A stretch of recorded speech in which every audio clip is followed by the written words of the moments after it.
Good morning વિદ્યાર્થી મિત્રો, તમારું હાર્દિક સ્વાગત છે આપણી યુટ્યુબ ચેનલ એમડી એકેડમીમાં। આજે આપણે વાત કરવાના છે આજના મહત્વપૂર્ણ કરંટ અફેરની। તો શરૂઆત કરીશું।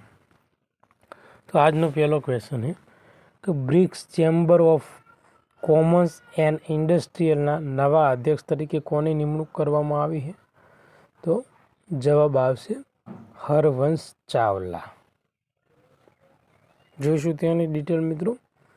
તો પ્રતિષ્ઠિત વકીલ અને આંતરરાષ્ટ્રીય વેપાર નિષ્ણાત Harvansh Chawla BRICS chamber of commerce and ઇન્ડસ્ટ્રીના અધ્યક્ષની જે ભૂમિકા નિભાવવાના છે, તેમની નિમણૂકથી બ્રિક્સ અને બ્રિક્સ પ્લસ જે દેશો વચ્ચે આર્થિક સહયોગ, રોકાણ અને વેપારમાં વધારો થવાની અપેક્ષા છે। તો મિત્રો જે આ હરવંશ ચાવલા છે મિત્રો, તેમની આજે BRICS chamber of commerce and ઇન્ડસ્ટ્રીયલના અધ્યક્ષ તરીકે નિમણૂક કરવામાં આવી છે ને, એટલે જે બ્રિક્સ દેશો છે અને જે બ્રિક્સ પ્લસ દેશો છે એની વચ્ચે મિત્રો જે વેપાર છે એમાં વધારો થવાની અપેક્ષા રાખવામાં આવેલી છે। તેમના નેતૃત્વ હેઠળ ચેમ્બરનો ઉદ્દેશ એ વેપાર અવરોધોનો સામનો કરવાનો છે। આ ઉપરાંત સરહદ પાર જોડાણને પ્રોત્સાહન આપવાનો છે અને મુખ્ય ક્ષેત્રોમાં નવીનતાને પ્રોત્સાહન આપવાનો છે। તો આટલી બાબતોનો મિત્રો તેમનો ઉદ્દેશ છે। આગળનો ક્વેશ્ચન છે કે HCL જે ફોક્સકોન સેમિકન્ડક્ટર એસેમ્બલી અને પેકેજિંગ પ્લાન્ટ ક્યાં સ્થાપિત થઈ રહ્યો છે? તો મિત્રો આ જે પ્લાન્ટ છે એ ઝેવરમાં સ્થાપિત થઈ રહ્યો છે। મોસ્ટ ઇમ્પોર્ટન્ટ ક્વેશ્ચન છે મિત્રો પોલીસ કોન્સ્ટેબલની એક્ઝામ માટે। ઓકે, તો યાદ રાખજો। જોઈશું આપણે તેની ડિટેલ। આપણે મિત્રો જેટલા ક્વેશ્ચનને ડિટેલમાં ભણવા જોગા હોય ને એટલા જ આપણે ડિટેલમાં ભણશું, બાકી વન લાઇનર બેઝ ચાલીશું। પણ તમને પોલીસ કોન્સ્ટેબલ કે ગુજરાતની કોઈ પણ એક્ઝામમાં મિત્રો નુકસાન જશે નહીં, એની 100% ગેરંટી। ઓકે, HCL અને મિત્રો જે ફોક્સકોન વચ્ચે સંયુક્ત સહાય જે મિત્રો 3,706 કરોડનો સેમિકન્ડક્ટર પ્લાન્ટ જે ઉત્તર પ્રદેશનું મિત્રો ઝેવર છે ત્યાં ઇન્ડિયા સેમિકન્ડક્ટર મિશન હેઠળ સ્થાપિત કરવામાં આવી રહ્યો છે। તો કદાચ એક્ઝામમાં એવું બી પૂછી શકે છે કે ઝેવર ક્યાં આવેલું છે, તો તમને યાદ હોવું પડે ઉત્તર પ્રદેશમાં। આ પ્લાન્ટ આગામી ઝેવર એરપોર્ટ નજીક અને Yamuna express industrial development authority વિસ્તારમાં એક વ્યૂહાત્મક સ્થાન છે। ઓકે, આ ઉપરાંત મિત્રો 2027માં કામગીરી શરૂ થવા માટે સુનિશ્ચિત થયેલ છે। આ સુવિધા ચીપ એસેમ્બલી અને પેકેજિંગ ઉપર ધ્યાન કેન્દ્રિત કરશે, જે દર વર્ષે 36 મિલિયન યુનિટનું ઉત્પાદન કરશે। તેનો ઉદ્દેશ છે ભારતમાં ચીપની માગની જે 40% જે પૂર્ણતા કરવાનો, આયાત કરવાનો અને નિર્ભરતા ઘટાડવાનો છે। આ ઉપરાંત 2000થી સીધી નોકરીઓનું સર્જન થશે, એટલે 2000 નોકરીઓનું ત્યાં સર્જન થશે। તો આ પ્લાન્ટનો આટલો મિત્રો આપણને ફાયદો થવાનો છે। આગળનો ક્વેશ્ચન છે રાષ્ટ્રપતિની 2025ની મુલાકાત દરમિયાન યુનાઇટેડ સ્ટેટ્સે કયા દેશ સાથે $142 બિલિયન સશસ્ત્ર કરાર ઉપર હસ્તાક્ષર કર્યા છે? તો સાઉદી અરેબિયા દ્વારા।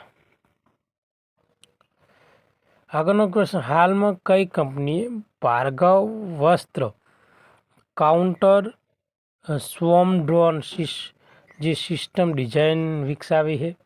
તો જે મિત્રો આ સિસ્ટમ છે ને એ સોલાર ડિફેન્સ એન્ડ જે એરોસ્પેસ લિમિટેડ દ્વારા ભાર્ગવ વસ્ત્ર જે કાઉન્ટર સ્વોર્મ ડ્રોન વિકસાવવામાં આવેલું છે।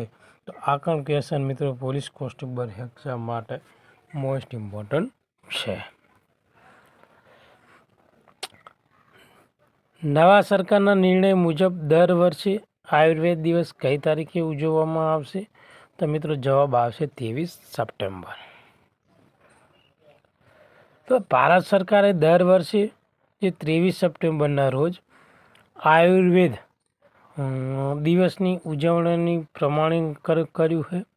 આ જે છે એ ચંદ્ર કેલેન્ડર પર આધારિત તહેવાર છે. ધનતેરસ સાથે તે સંરેખિત કરવાની અગાઉની જે પ્રથાથી અલગ છે, જેના પરિણામે દર વર્ષે તારીખ બદલાતી રહેતી હતી. હવે 23 સપ્ટેમ્બર પસંદગી કરી અને શરદ સમપ્રકાશ્ય સાથે સંરેખિત થાય છે, જે આયુર્વેદમાં સંતુલન અને જે સંવેદિતા છે, જે મુખ્ય સિદ્ધાંતોનું એક પ્રતીક છે. તો કદાચ તમને ક્વેશ્ચન પૂછાય મિત્રો આવનારી કોઈ બી એક્ઝામમાં કે આયુર્વેદ દિવસ કઈ તારીખે ઉજવવાની સરકાર દ્વારા જાહેરાત કરવામાં આવી છે, તો એ ત્યારે તમને ખબર હોવી પડે 23 સપ્ટેમ્બર. ઉપરાંત આ નીચે તહેવારનો હેતુ છે શું છે, તો કે આયુર્વેદ માટે વૈશ્વિક જાગૃતિ અને દ્રશ્યતા વધારવાનો છે, જેની આંતરરાષ્ટ્રીય સમુદાયો માટે ભારતની પરંપરાગત દવા પ્રણાલી સાથે જોડાવાનું અને તેની ઉજવણીમાં ભાગ લેવાનું સરળ બને છે. મિત્રો, ભારતીય આંતરિક જળમાર્ગ સત્તામંડળ જે જળ પરિવહન પ્રોજેક્ટના સંચાલન માટે તેનું નવું કાર્યાલય ક્યાં સ્થાપિત કરવાનું છે, તો શ્રીનગરમાં તે નવું કાર્યાલય સ્થાપિત કરવાનું છે. મિત્રો,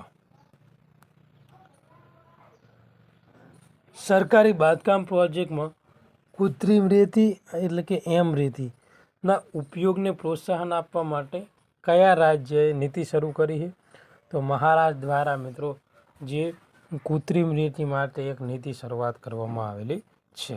તેની ડિટેલ આપણે જોઈશું. તો મહારાષ્ટ્ર સરકારે મિત્રો સરકારી અને અર્ધ સરકારી બાંધકામમાં પ્રોજેક્ટમાં જે કૃત્રિમ રેતી અથવા કે રેતીનો ઉપયોગ ફરજિયાત બનાવવાથી વ્યાપક નીતિ શરૂ કરીને પર્યાવરણના ટકાઉ તરફ એક સક્રિય પગલું ભર્યું છે. અને 13 મે 2025ના રોજ મંજૂર કરાયેલી આ નીતિનો ઉદ્દેશ ગેરકાયદેસર નદીની રેતીનો મિત્રો ખાણકામ રોકવા માટે છે. ઉપરાંત પર્યાવરણની જે અધોગતિ થાય છે, જે પર્યાવરણની અધોગતિમાં ઘટાડો કરવાનો છે. અને મિત્રો આ જે ટકાઉ બાંધકામ પ્રથાને પ્રોત્સાહન આપવા માટે આ જે મિત્રો કૃત્રિમ રેતી છે એની નીતિને મિત્રો મહારાષ્ટ્ર સરકાર દ્વારા શરૂ કરવામાં આવેલી છે. કઈ કંપનીએ એઆઈ સંચાલિત સ્ટાર્ટઅપને ટેકો આપવા માટે એઆઈ ફર્સ્ટ ઇન્ડિયા 2025 સ્ટાર્ટઅપ જે એક્સેલિરેટર લોન્ચ શરૂ કર્યું છે, તો આ ગૂગલ દ્વારા શરૂ કરવામાં આવેલું છે. યુનિયન પબ્લિક સર્વિસ કમિશનના નવા અધ્યક્ષ તરીકે કોની નિમણૂક કરવામાં આવેલી છે, તો મિત્રો યુપીએસસીના નવા અધ્યક્ષ તરીકે મિત્રો અજય કુમારની નિમણૂક કરવામાં આવેલી છે. જેઓ મિત્રો કોનું સ્થાન લેવાના છે, તો જે આ પ્રીતિ સુદાન છે તેમનું સ્થાન લેવાના છે. અને આ પ્રીતિ સુદાન એ મિત્રો યુપીએસસીના બીજા મહિલા અધ્યક્ષ હતા. તમારે મને કોમેન્ટમાં કહેવાનું હોય કે યુપીએસસીના પ્રથમ અધ્યક્ષ કોણ હતું. જેટલા પણ વિદ્યાર્થી મિત્રો રેગ્યુલર આપણો કરંટ અફેર નિહાળી રહ્યા છે, તો તમે મને કોમેન્ટમાં કહેજો કે યુપીએસસીના પ્રથમ અધ્યક્ષ કોણ હતું. તો કેરળ કેડરના 1985 બેન્ચના અનુભવી આઈએએસ અધિકારી અને ભૂતપૂર્વ સંરક્ષણ સચિવ એવા અજય કુમારને યુપીએસસીનો અધ્યક્ષ તરીકે નિમણૂક કરવામાં આવેલા છે.